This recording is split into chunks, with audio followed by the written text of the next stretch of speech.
Hello, I'm David Knox. Welcome to another Knox First Tuesday. One of the most challenging situations facing my seminar attendees lately has been the upside-down seller, and more specifically, the short sale. Now, I just recently completed the Certified Distressed Property Expert course and got my CDPE designation, and that has prompted me to make this video on the short sale. Now, you can't learn how to do a short sale in 10 minutes, but what I could do is give you an overview of the short sale process and encourage you to get some in-depth training. In fact, at the end of this video, I'll give you some ideas and resources on how you can learn more about the short sale. So let's take a look at short sales. And to begin with this, I'd like to give you an overview of some very important statistics. Right now, about 10% of homeowners are behind in their payments. 20% are upside down. 30% of current sales are either foreclosures or short sales. 70% of those are hardships, which means about 100% of those could be possible short sale clients for you. Now, in the past, I've talked about the options sellers have when they're upside down. Let's review them very quickly. The first two are they could sell or they could stay. If they sell, they take the hit, cover their loss with other assets, and move on. For a lot of people, this may not be an option. The other option is to stay. Stay in the home, make those payments, toughen out, and liquidate other assets to cover their sale. This may also not be a good option for them. And if you take a look, there's some of the people today saying, well, I'm just going to stay in my house and I'm going to hold out for my asking price because I know the market's going to come back, and sometime it may. But what happens is, in the meantime, they're making monthly payments and taking care of the maintenance on their property, so this time value of money keeps eating away at this. So even if they sell at this price and they pay these expenses, if you come back this way, they could have sold at market value here, ended up at the same money, and had a lot shorter time with paying. The next options they have are to rent. Now, that's unlikely a good option. It may not be a rentable type property. The monthly rent probably won't cover the expenses, and finally, having renters will in fact devalue the property. Now, the fourth option, which is unfortunately what many sellers assume is their only option, is to walk away and allow a foreclosure. The problem with that is they've lost their credit rating, and to where will they walk? They may have damaged their credit enough to not be able to buy, probably won't be able to rent. So we're hoping to avoid foreclosure at all costs and lead them to a much better solution, and that is the short sale.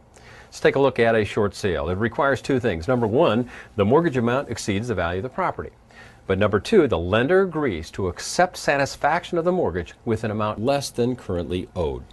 So now let's take a look at the short sale requirements. Short sale is not a get out of jail free card. You can't just say, oh, I owe too much money, so will you accept less? No, there has to be a good reason for it. And the first reason has to be an acceptable hardship. And that includes some very tragic things that happen in one's life, such as loss of a job, death of a spouse or one of the homeowners, failure of a business, divorce, or a serious illness.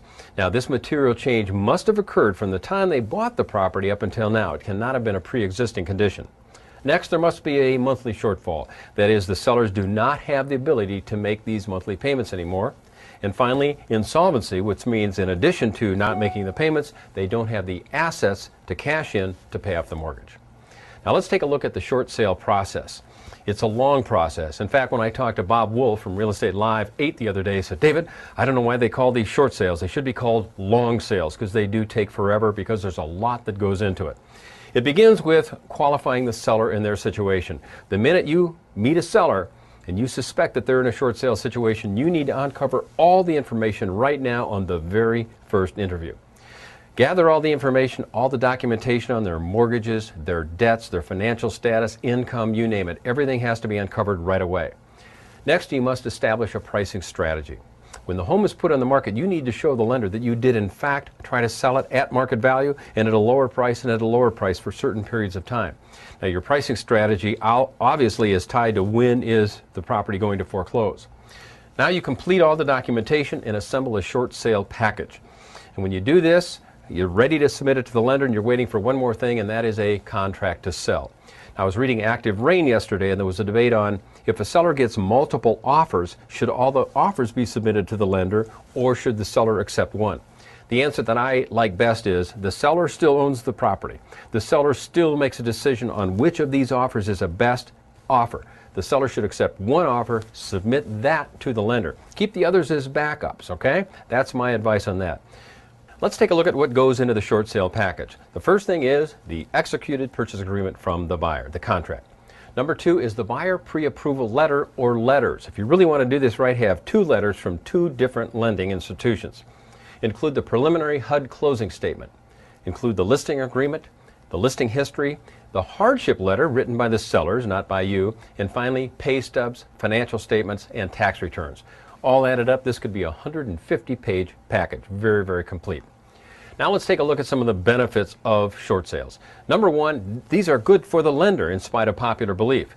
Some people say, well, don't lenders want to take the homes back? No way. Lenders do not want the homes back. They don't want to be in the real estate business. They want to clear the loan off the book. Foreclosures are time-consuming, expensive. Lenders hate them. They would prefer a short sale, so it's good for them.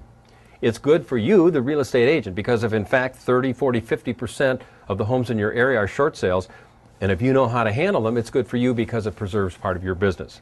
It's good for us and the United States because it reduces the foreclosures and it preserves the real estate market. And finally, it's good for the seller because it preserves perhaps their credit rating. It preserves their security clearance if they happen to be in the military. It saves their life, so to speak, as we know it to be. Foreclosures are painful, very painful for sellers. And a short sale, while not painless, is a lot better than a foreclosure. So, in summary, doing a short sale is a very deep and very complex process, and you need to know a lot about it. My mission here wasn't to teach that whole process in 10 minutes. So I encourage you to help those people in the upside down situations by using a short sale. Thanks very much for watching another Knox First